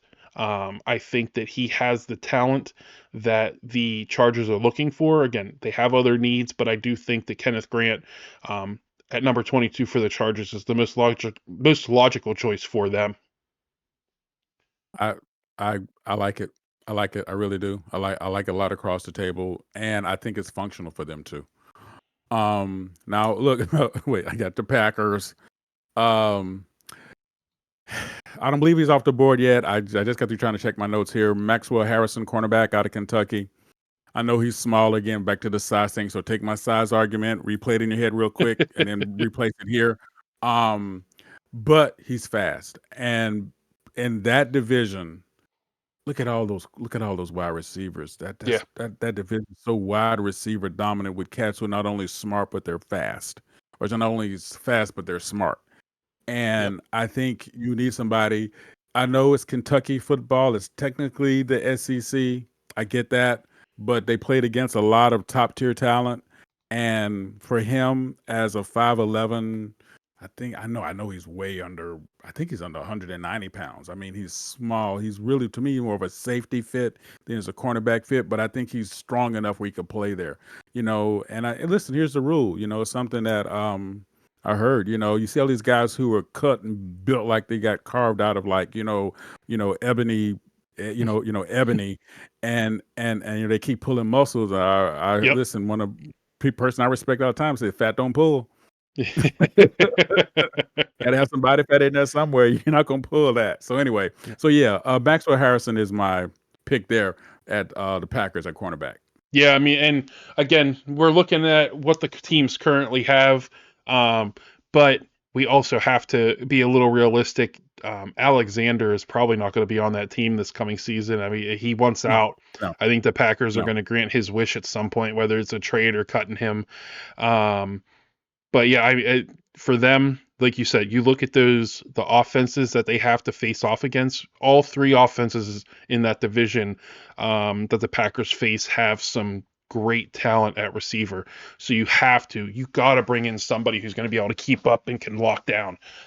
So I think at number 23, Hairston, I think that's a very good choice for the Packers, especially with Alexander's future with the team being so up in the air. Right, right, Um, right. for the Vikings, I they don't have as many holes as I think some people think they do. I always would like to see us upgrading that defensive line. I do think our defensive line, depending on what we're going to do, is a little bit weaker. But a lot of the guys that I really, really liked, they're not there. And I'm not personally going to reach. I'm sorry. I forgot that I'm drawing blanks. I said our defensive line, it was one of the weakest. I do have some faith that Jonathan Allen is going to revitalize his career a little bit. I know he didn't necessarily live up to expectations when he was with the Commanders. Obviously, Mm-hmm. he was a starter there for a long time. He's a little bit older now. We could use the future guy. Harrison Phillips is Harrison Phillips. I love him. Love the personality. But our defensive line, they're older now. But Harrison Smith, if this isn't his last season, if this is not his last season, I don't know. It is. This is Harrison Smith's last season. If they whether they win or lose, whether they make it to the playoffs or not, make it to the Super Bowl, win a Super Bowl or not, Harrison Smith's done. I mean, he just Mm. he's holding on, just hoping. He's 36 years old. I don't believe we have had a safety go yet in this draft. So, and I do think that there's a lot of potential for there to one to go very high. But with him sitting there, Nick Manawari, I got to take him. Safety out of South Oh, Carolina. He's a big guy. I oh, believe he's 6'3", 6'4", 220 or something like that. He is yes. a big guy, and I just think Brian Flores is going to find something for this kid to do day one. Obviously, we let Cameron Bynum go. We signed Theo Jackson to a contract. I think Theo Jackson is the future. I'm not going to say that. I think that potentially Amanda Wari could find his way into the starting lineup as a rookie, depending on what Theo Jackson does. But I do think that at the very worst, he is Harrison Smith's replacement when he retires at the end of the season. Um, but I just think he has too much talent, and I do see uh, you don't want to you don't want to go into next season wondering who is going to replace Harrison Smith. You want to find that replacement now. He's not going to be upset that you draft a safety like Brett Favre was when they drafted Aaron Rodgers, Yeah. because Harrison Smith knows he's on his way out. He knows Right. that he has done it for a long time He at a wants to high win. level. So bringing in his replacement now to be able to learn under him, I think is the best thing that the Vikings can do. So I got Nick Manawari, South Carolina, going to the Vikings at 24. Yeah, he wants to win. Yeah. He wants to win. you know. So here I got your boy. Get out the way. I believe he's still on the board. Armand Mombu Yep. from Missouri. I have him coming out here just to shore up that O line from for the Texans and what they got going on because they're something special.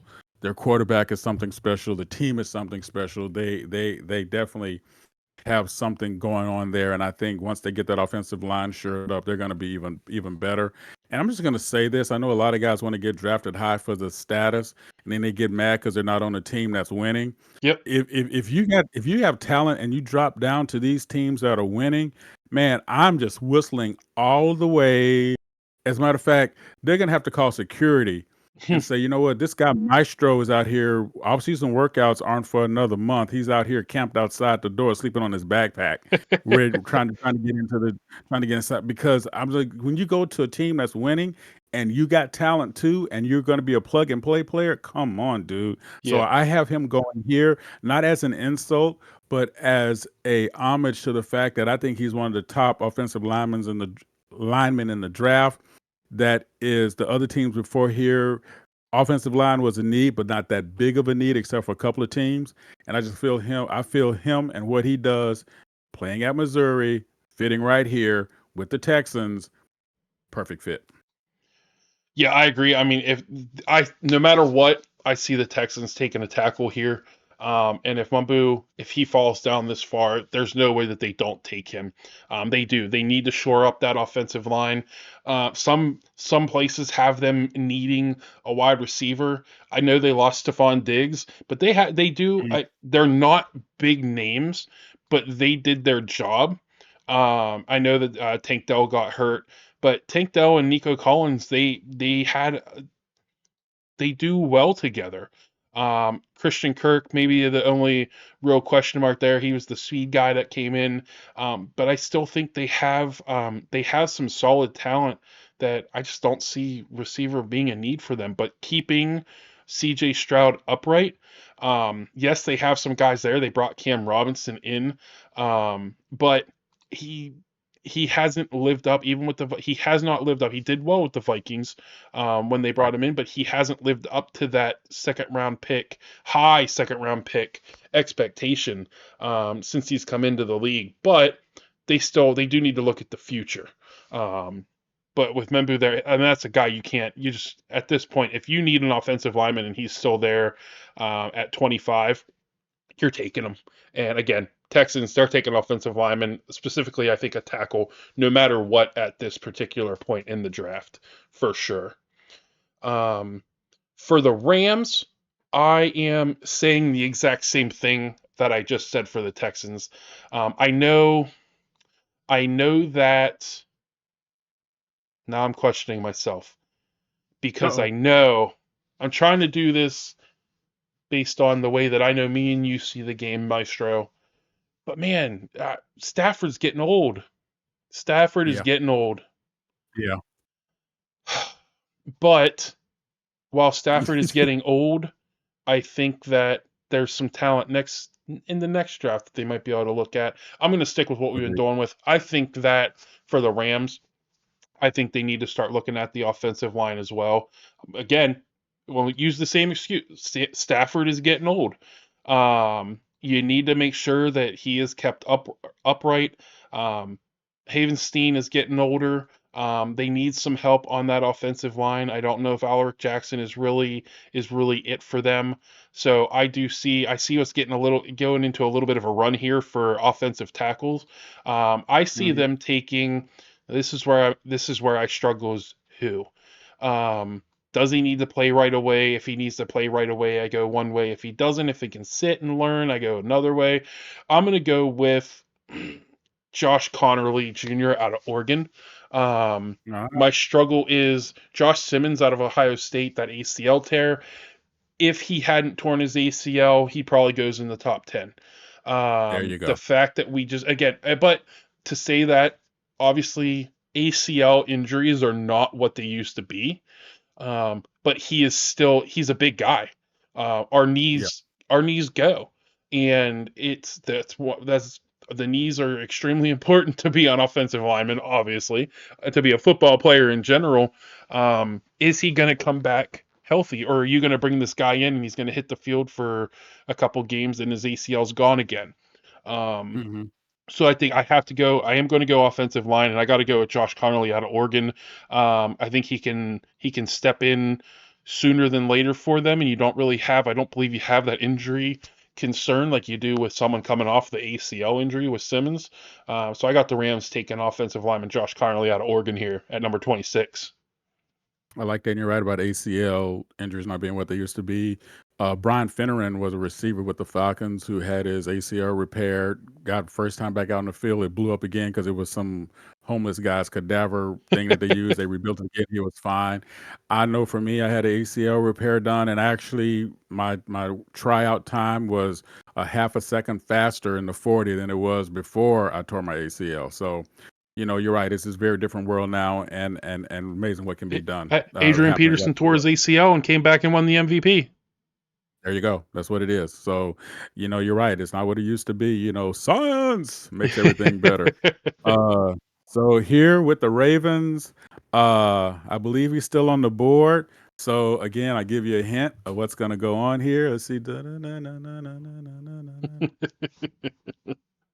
The G, Malachi Starks comes off for the Ravens at safety, and I cannot think of a more perfect fit for the way he plays when the defense that where they're building and what's going on. Malachi Starks being there, oh my goodness, match made in heaven. And oh, Yeah. by the way, part of that defense that you talked about that the Ravens needs to kind of bolster themselves up because we know they have the offensive answers. And even though at a safety, you can also switch him out at corner. And he's also the kind of guy that can shut down half of a field and Yep. give yourself a chance to stop the other team. So, yeah.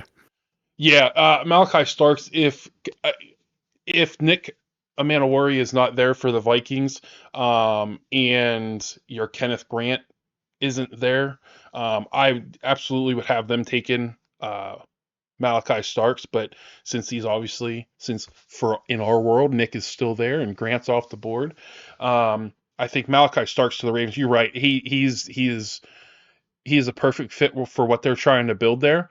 I think he would be a great fit for them. And it'd be real interesting if he does fall. I mean, again, I hate using that term, but if I he is there know. for the No. Ravens, that's a no-brainer. It is an absolute no-brainer for them to take him. They can go a couple other routes. I mean, on our board, we still got Mike Green sitting out there, and he's projected to be a top 10 pick potentially. So there's a lot of things that the Ravens can do at this particular point. But Starks is a good fit for that team, and I do not disagree. Detroit Lions mentioned Mike Green is still there. Slide has to stop. But I think that the Detroit Lions, with the talent that they have on the defensive side, their need is health. That's their need. I think at one Wow. point Yes. last season they had 19 on the IR at the same time. So they need that health. Um, and I think that Mike Green, he with what Dan Campbell is building there, and he just continues to get better the Lions, Dan Campbell, they continue to get better every year. They've improved every season under Dan Campbell. The Miami Dolphins are probably kicking themselves for not giving Campbell the opportunity. They're kicking themselves for getting rid of Brian Flores. The Miami Dolphins are a train Mm-hmm. wreck organization as well. I mean, Mm-hmm. you get Mm-hmm. rid of all these Mm-hmm. guys and they go on and have tremendous success in other places.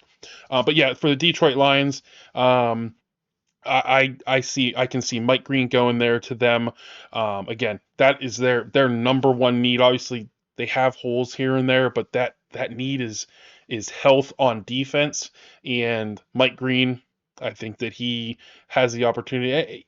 He can play right away, but I think he'll be in the mix. Get him in the mix. Get him ready to go. Don't throw him in too early. Have him out there biting some kneecaps. So Mike Green, Detroit Lions, number 28. I think that's a good fit for them.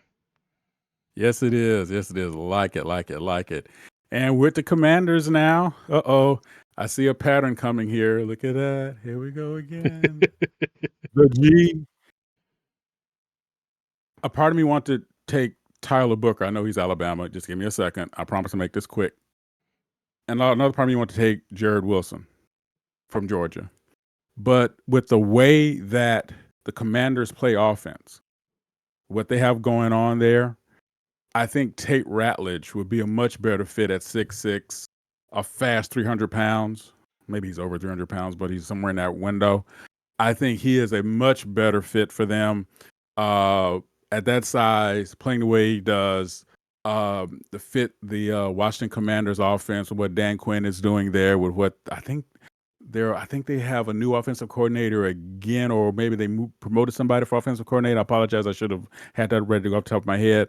But I think even though a lot of people have him further down on the list in terms of expectation of pick for like inside offensive line players, I think this is a perfect fit for him in a scheme that is mobile, because he was one of the few players that translated when the Bulldogs went to Gunnar Stockton toward the end of last season. He was one of the few offensive linemen that actually translated into the new sets for the offense, I thought, quicker than anyone else. Yes, he's a senior. I get it. Most seniors don't stay, But anyway, I think I'm sorry, he's not a senior. I apologize. He's a junior. So, but yet and still, to me, that IQ I want my smartest group on the field to be the offensive lineman, and I want him there. Yeah, I mean I think that it's a good pick. Obviously, there's a lot of talent still on the board. I think that's our first guard going off the board. I think so. Some people have Gray Zabel, Tyler Booker up there, Donovan Jackson. Mm-hmm. I don't trust an Ohio State offensive lineman. Bitten one too many times. It's I love him, but I've just been bitten one too many times. So I think Tate Ratledge, that size that he brings, 37 games started there. He brings that size, and again, I know people doesn't matter, size doesn't matter, speed doesn't, blah blah blah blah blah, whatever. But I think that again, he's a Georgia boy, and people look at that a little bit higher right now. If you're a Georgia kid, you're probably going to get drafted a little bit higher just because you're a Georgia kid. Used to happen with Alabama players all the time. Obviously, since Saban is no longer there, not saying Alabama is bad by any means, but the reputation isn't the same. So right. I do think that Tate Ratledge, I can see him. The Commanders, I think they need a guard. I personally did have Booker there. If had it been my choice, but again, we're this particular year, I just feel like there's so many in that the players that are in their the fourth and fifth best players at their positions are just as good as the first and second players at their position. Yeah. It's just people say every year, oh, this is such a deep class. This is such a deep class. We say it every single year, but I truly think that this really is a deep class where you're not really going to go wrong from that first to fifth or sixth ranked player at that particular position. So I think, again, Tate Ratledge, good pick for the Commanders there. Buffalo Bills, offensively, Josh Allen's going to make it work. Whatever it is, Josh Allen's going to make it work. I think they need to focus on the defensive side of the ball. And right now, moving some things around a little bit. I'm going to completely butcher his name, and I really do apologize because I pride myself in being able to pronounce names. But Boston College got the edge rusher Donovan Aruku. Aruku, yes. sorry, Aruku. Aruku, yes. Whatever it is. Don't sue me. I think the Bills need a little bit of help on the defensive side of things. What's his name? Von Miller. He's getting older, and they're going to need to have a replacement for him. And I think he is a talented kid who I think could go higher. If Mike Green doesn't slide as far as he did for us, I definitely see Ezurukua going. See, you got to say it fast so they don't even. There's like, did he say right? Ezurukua.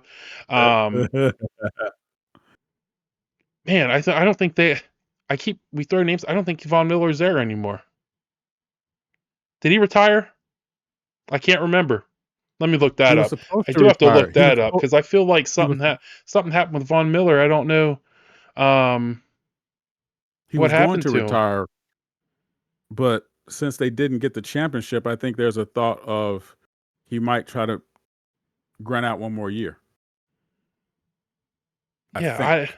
I feel like he's still there, but in my mind, I don't know. You never know. You can't trust the internet for anything. But they do. They have some solid pieces on defense. I love Ed Oliver. Joey Bosa is Yes, going to try yes. and revitalize his career a little bit. But they need some some others to rush the quarterback. Joey Bosa, I think, with Ed Oliver is going to be a good lineup. They got my boy Daquan Jones out of Penn State. I still can't believe he's playing. I'm always shocked whenever a Penn State defensive lineman is playing into their 30s. It's just one Mhm. of the you get Yeah, yeah. one too many times. Courtney Brown. Ever since Courtney Brown, I know people are, man, can't draft a Penn State offensive lineman, defensive lineman, running back, quarterback, wide receiver. You can't draft anybody from Penn State. They don't do too well typically at the pro level. Things are turning around a little bit now with Saquon Barkley and all of our. I know Allen Robinson. Anyway, I'm going on a rant. It doesn't matter. Again, the Bills, I don't really want them focusing too much on the offensive side of the ball with their first overall pick, just because, again, I know Josh Allen is going to do what he does. They got James Cook. They got Keon Coleman last season. Dawson Knox is still there. So I do think I want to get them an edge rusher, and I think that having Ezra there at 30 for the Bills, I think that's a good value pick for them. Yes. If if our two safeties are already off the board, I think that the Bills have to go with the best available player, and at a need for them, and I think that Ezra is going to be that guy for them.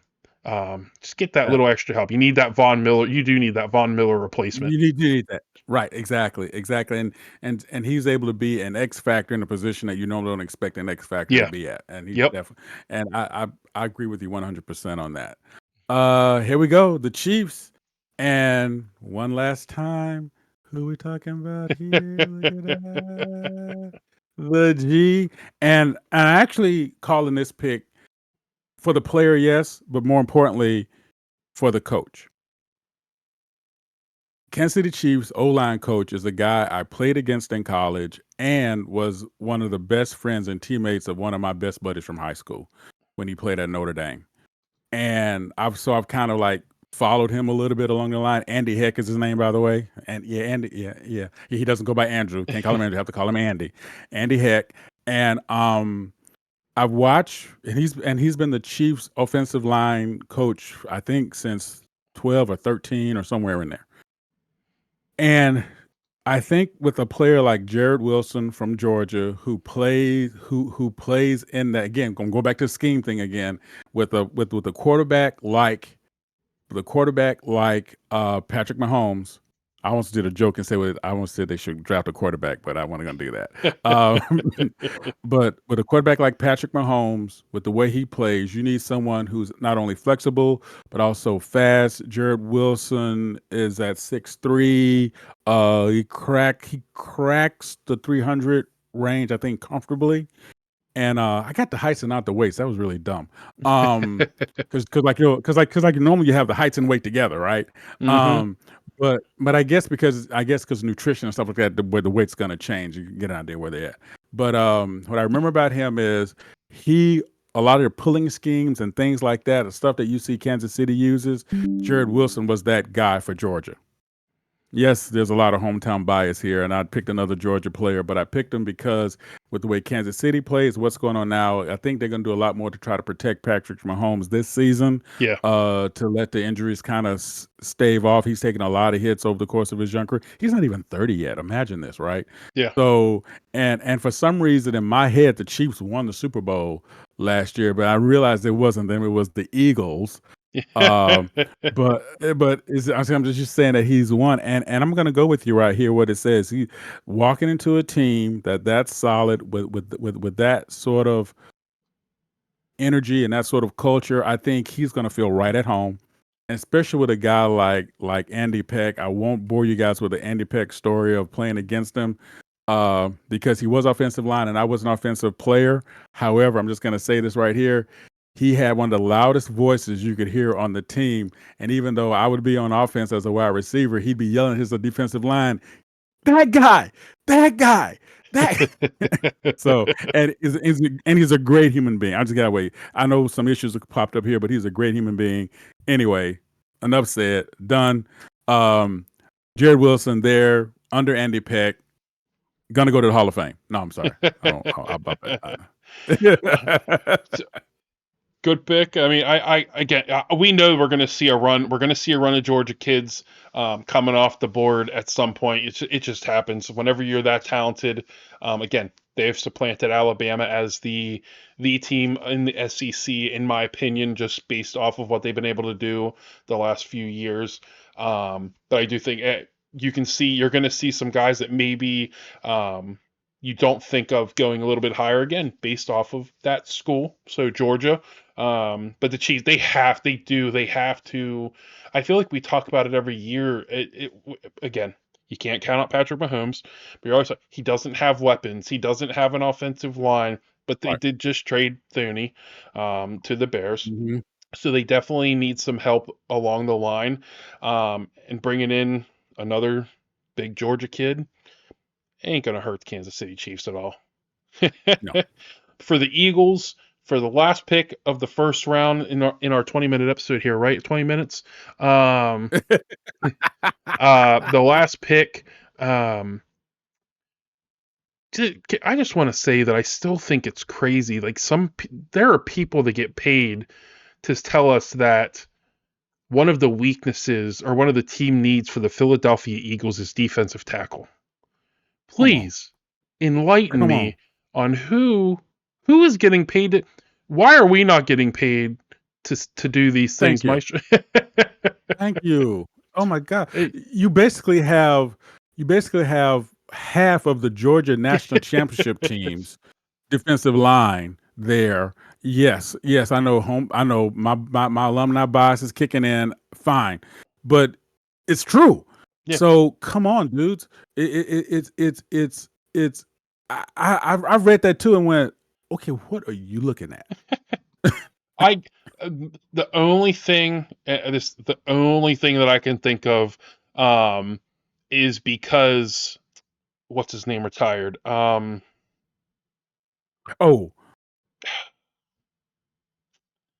Why do we do this? Why do we do this? because because you because you've got my mental Brand, disease now, unfortunately, working with me. Brandon You've gotten the old Brandon man. Graham. Brandon Graham retired. Yes. And but Brandon Graham, defensive end, he's on that defensive line. I get he retired. But to say that the defensive line as a whole, you can't tell me the defensive line and the edge rusher is all I need.